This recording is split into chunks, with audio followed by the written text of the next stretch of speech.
the Ethiopian Eunuch say? How can I unless some man guide me? Yeah. That reminded me of the Rasta man from such a time. Is man still want to seat up and reason. Even though I know thing, I want to reason with my brother and I can always learn more thing. Right? But like some man may be arrogant. Right? Can't teach me nothing. So the Ethiopian eunuch even showed that the necessity of reasoning. So Sata, the problem was this. I had to try to figure out why were we saying Sata Masagana. I want to heal up the Abyssinians because actually my wife and me had met one of the brothers. I don't know which exactly brethren it was. I remember him by sight, but I don't want to misname his name. But they actually did a re-recording of it because they must have came across some of the things that we were saying and everything, that Sata Masagana. But I was trying to say at the same time that let's not be like in a knee-jerk hypocritical reaction, because the error was innocent. It was us looking in a dictionary and so it's good still to say Rastafari then. Of course, I mean we're still speaking English. We still are speaking English, and how we got to know, like for example, you know why a lot of us say Selassie? If you read the papers, the newspapers from back in the 70s and the 60s and 70s, the newspapers in the West often said Emperor Selassie I. That's how I say his name, Emperor Selassie I. That's how they say his name. So we over here as the people of the land, you know, the people of the earth, Rastafari. I read a newspaper. Yes, family. Give thanks to the life giver and the keeper of life, you know. Give thanks, you know. We're coming forward to that right now. That was a wonderful interview that I did with the rabbi himself, talking about Rabbi Adonis, Rasiadonis himself of Rastafari Jews. You know, many of us, you know the brethren as Rastafari Sabbatical. And I mean, we had a wonderful sit down a few days ago, and I will be fully broadcasting that full sit down reasoning. You could call it an interview to some degree. And this will be on Sunday, family. So make sure on Sunday, which is the 27th day of February, that's Sunday, the 27th day of February, of course, 2022, at 7 p.m. Eastern Standard Time. You know, check me right here on the Priest Isaac YouTube channel. And that is 7 p.m. Eastern Standard Time. So Eastern Caribbean time, that is going to be 8 p.m.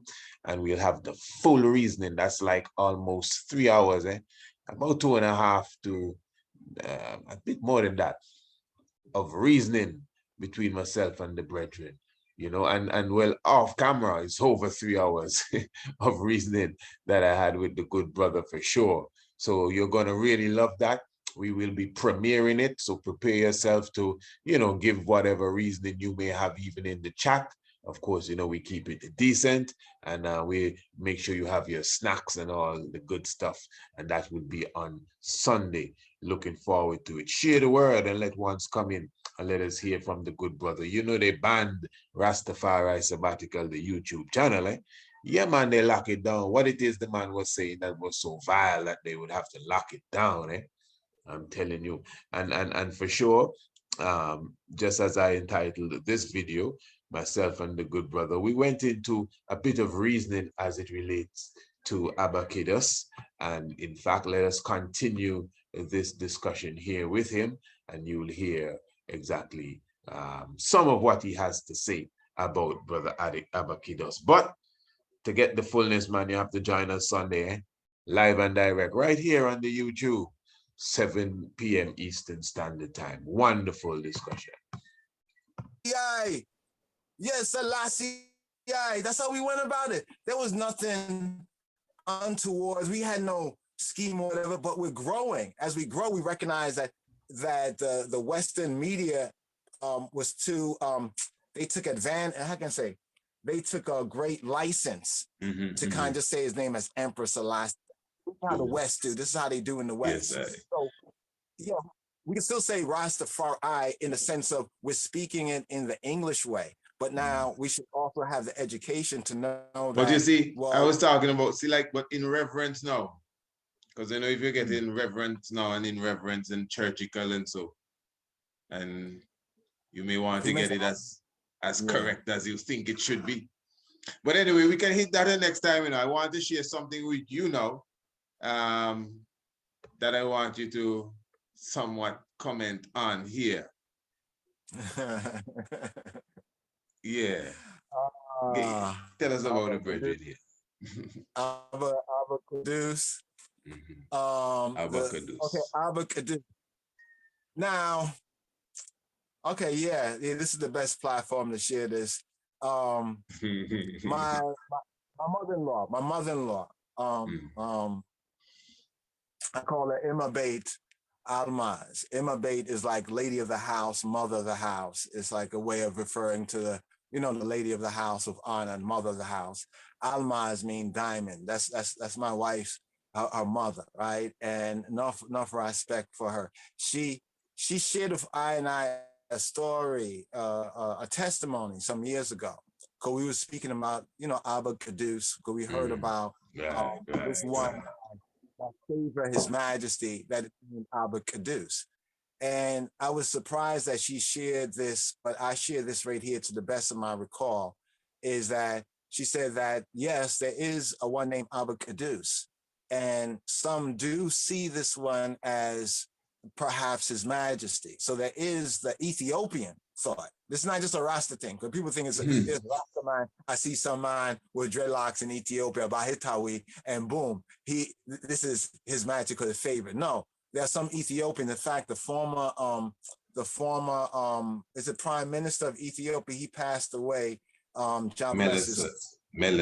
Zenawi. No, not Zenawi, not Mele Zenawi. But I think his name was Walder Georgis. Okay. I think so. Yeah. I'll share with you. He is the one who said that His Majesty is a holy man, and His Majesty did not die, and His Majesty ascended. This is an Ethiopian Prime Minister. I think he was like 1, 2, 3, like about 3, no more than 4 prime ministers ago. Yeah, 4 prime ministers ago. Because we had Meles, then I think we had Georgis, this man, then we had Dessalines, and I think then we had Abiy. So about 3 to 4 prime ministers ago, there was an Ethiopian prime minister who actually shocked everyone when he said that His Majesty, Haile Selassie, Haile Selassie is a holy man, that His Majesty didn't die, that His Majesty ascended. This is always what I'm saying to the eye, my brother, that we have a prime minister of Ethiopia, right? Straight thinking prime minister that's saying that, listen, as far as His Majesty is a holy man, and spoke of His Majesty in such a reverence. You and I would say, this man must be a Rastafari, must be a Rasta man, in what he was saying and what he was revealing. So this prime minister himself said that he did not think His Majesty died, and His Majesty is a holy man, and that His Majesty ascended. Now, based on that, I compare that with what my own mother-in-law told me and my wife, that there's something that has been circulated, a testimony in Ethiopia, that this same one named Abba Qiddus, right, or one likened to Abba Qiddus, but I would say based on her story, it must be the same Abba Qiddus. This monk or priest, who they say is like a doppelganger. You know, doppelganger mean like you kind of look just like somebody. You know, like somebody look like somebody else. Is like a look-alike, or very similar alike for His Majesty, that he was on a hillside somewhere, like up in the mountains somewhere, with other Bahitawi or other priests or monks, right? And I guess he has his own disciples, this one known as Abba Qiddus, and he was reasoning with them on like a mountainside somewhere in Ethiopia. And he had the Ethiopian flag wrapped around him, right? And that all of a sudden, while they were reasoning, I know this is going to sound a little bit fantastic, but then I heard it from there already. Now, recognize it. I heard you speak of it already. Okay, but, yeah. And that he, give thanks to brother. He basically, as they were talking to him, he started to ascend. He started to ascend, and they started to look up. Went up. Yeah, and as he went up, like as he was going up, they said that he went up, you know, like as a bird goes where the sun is, and you can't see the bird no more because the bird is hiding in the light of the sun and everything. and all we saw was the flag unfurl and kind of float down from the sky to the ground. And when she said this, you know, it's like we both looked at each other, and I think maybe we asked to repeat certain parts of it. But now I share that because that was a personal testimony on a personal visit to my mother, my Ethiopian mother. And family, I don't know, you'd have to tell me, you know, what you think of that experience there that the brother is sharing now, specifically of Abba Qiddus. I don't know if you got with understanding what he's saying. You know, the testimony about the Ethiopian Prime Minister definitely stands out for sure. And he was coupling that with the testimony of his Ethiopian mother-in-law and the story of Abba Qiddus, which is someone. It's not as if this is a mythical character, you know, it is someone. And certain vibrations even follow the Abba Qiddus. This is what he's saying. It just so happens that many ones, not just Rastafari, but even in Ethiopia, are saying that the Abba Qiddus is actually the Haile Selassie, as even the Prime Minister said, who never died but ascended. So that is really what he's sharing there. And he goes more into it. But as I said, I mean, on Sunday, we definitely will be getting the full blast. I may give you a bit more before we leave here today, but on Sunday, we definitely getting the full presentation, all 2.5 hours or so of myself and the good brother Rasiadonis of Rastafari Jews. That's where you could find him now on the YouTube, Rastafari Jews. And as I said, it was a dynamic sit down and reasoning that both of us had. And on Sunday, we will be hearing the full presentation. Make sure you bring your snack and everything thereabouts, you know. Give thanks for the Honorable Prince Haile Massey for designing this wonderful poster here for us. Definitely, family, just want to remind you, even before we go forward, or as they say, go back to that video. Again, I'm going to give you a bit more. Just want to remind you specifically of the Tiger's Nest. This evening, we definitely intend to have a wonderful Tiger's Nest for those of you who are fans of redemption healing, which comes to you every Wednesday right here on radio, and specifically right here at the international station, talking about the international flavor, the universal spice. Well, of course, we're talking about redemption healing. That's every 10 a.m. every Wednesday, 10 a.m. or 9 a.m. Eastern Standard Time, but that's 10 a.m. Eastern Caribbean Time, and that is with the Honorable Empress Naya. And of course, she just completed a series directly dealing with the chakras and the power of the chakras. So specifically, this evening on the Tiger's Nest, you know, we will be speaking about the whole vibes of that chakra power, you know, and the combination of the chakra power, and in a sense, a combination of the series that was done and all things yoga. And of course, those of you who are following will know that I have highlighted some mystic connections with the yoga and of course our Afrocentricity. And hear this, brother Rasiadonis, even in his reasoning, we went into some discussion about Sanskrit and these different things, because even if you look at the writing behind of him, that is marked Divinity.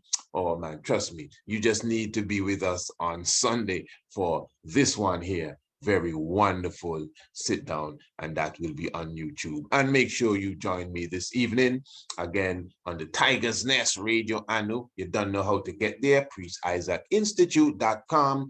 The link, of course, is in the description below, and definitely carries you straight to the radio station. It says 7 p.m. Eastern Standard Time, but it's really 6 p.m. Eastern Standard Time. It's 7 p.m. Eastern Caribbean Time that we definitely kick off with the radio program talking about the tiger's nest. You know, I mean, the Eastern Standard Time stuff keeps shifting every now and again. I mean, can't keep up with that. So for sure, we can keep up just a little, you know, joyous there. All right. So reminding you also, family, make sure you definitely, you know, link into the International Homeschool program talking about the African heritage and of course, astronomy. And remember, just added to the whole arsenal is biology, and of course the biology edition definitely showing your young ones, your young minds, specifically designed for the young minds between K and third grade, really, you know.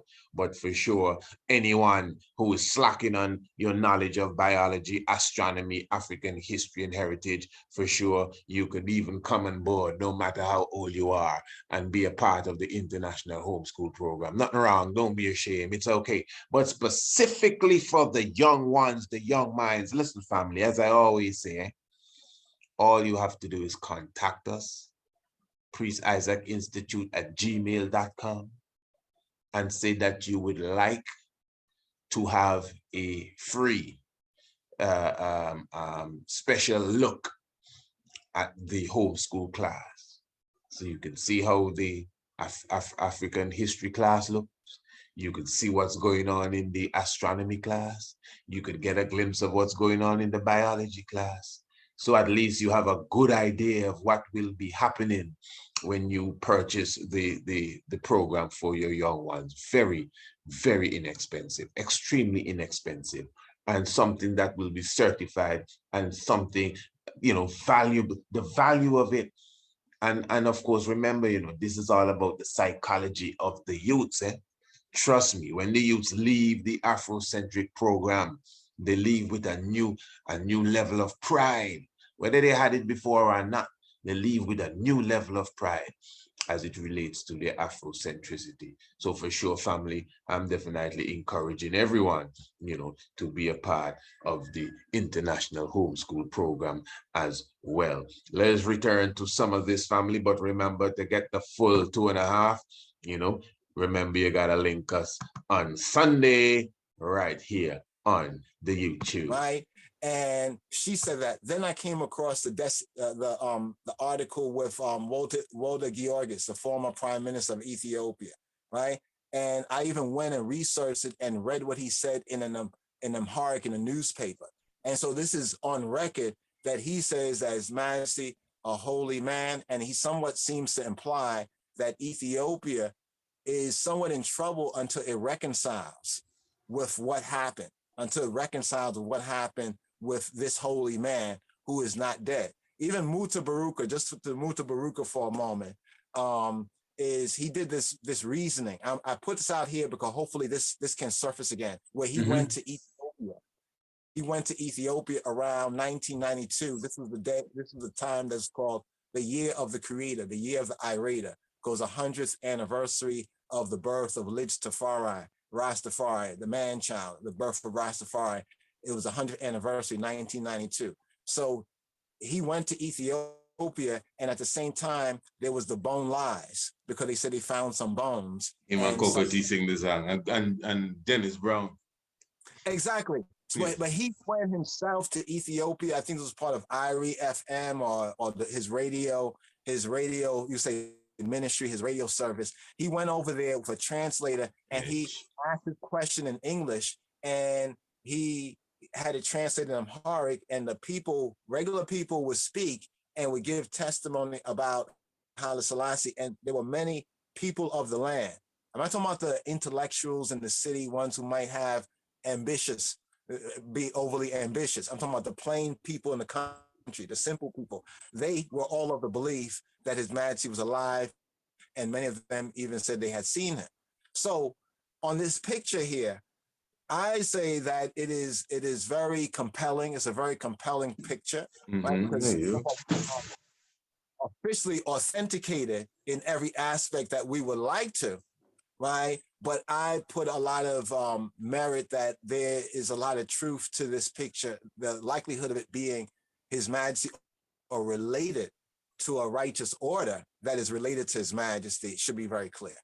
Yeah, you know what I mean? Yeah. So, because this same one, there's another brother who put out some video some years ago, I don't recall the brother, his name right now, but he's the first one on the internet that I seen that actually shared this picture. I knew about the picture beforehand, but he was one of the first ones that actually said that Haile Selassie is still alive, and he testified using this picture. I want to point to that brother there because he was one of the first. The name slipping me now. I'm a brethren there, man. Yeah, I just mentioned right there, but it's not as though for I mind testimony and testify and bear witness necessarily put all of our stuff of I faithful liberty that this is absolutely His Majesty. But I say it's very compelling from all that I have investigated. Especially how you put it down, I mean. Yeah, because it's a testimony. Interesting. The Prime Minister of Ethiopia, the Prime Minister, Walda Georgis, right? I think his name is Walda. Walda means like the son of George, right? And knowing that His Majesty, the George and the dragon is a very important symbol with His Majesty, as we know. How he testifies before he passes away. He testified that His Majesty is a holy man, and even that Ethiopians need to check themselves for what they did, and he didn't die, and he ascended. It makes me pause and say, Chan, I'm reading this on the internet about this Ethiopian former prime minister, and my wife's mother, right, a humble Orthodox believer, right, that loves His Majesty, but is not really Rastafari. But I would say in spirit, she's Rastafari, but overtly, she's an Orthodox Christian. She's testifying to this as well. I'm saying, you know what? me just gonna watch and see how things develop. Don't like a Rastafari to me. If she telling you the king was on a hill talking to 12 people or however, sound like a Rastafari to me. Yeah, I don't know how many people was there, but it's definite that, how can I say, my brother, you know, there's more things. It's like, they say we only use like 10% of our brain, or maybe mind, you know, where they only use a certain amount. We see things like pyramids, and we see Lalibela. Look at Lalibela. Look at those rock-hewn churches. Their testimony, the Ethiopian testimony, is that that one right there, the next one. The Ethiopian testimony is that it was men and angels that built it. Are we going to say, oh, angels don't exist? It must only be men. I don't know what and we're going to go deep into this reasoning here about the shroud and His Majesty. You're going to want to hear that on Sunday. Science has now said that, and all kind of science is over a period of a couple of 100 years, you know. I know this. I know the believers ain't going to go down too well with that one there, but they say that it was over a period of like 300 to 500 years. All those temples get built. So, I think the time was a little bit short up, but I do think that it was more than just overnight. Right? That was just, but I think that it was done. Remember, it was 11 of them or so that were done. So it was done so comparatively quickly that it might have seemed. You know, like right now, I live in Brooklyn here. Brooklyn is under gentrification or gentilification. Brooklyn, right? The way Brooklyn was back in the days of Biggie. You know, back in the days of Biggie, where Brooklyn at? I tell people that we messed it up. We said where Brooklyn at, and it made all the Gentiles want to take that from us too. But if people who know what Brooklyn was back in the 80s and 90s, if you come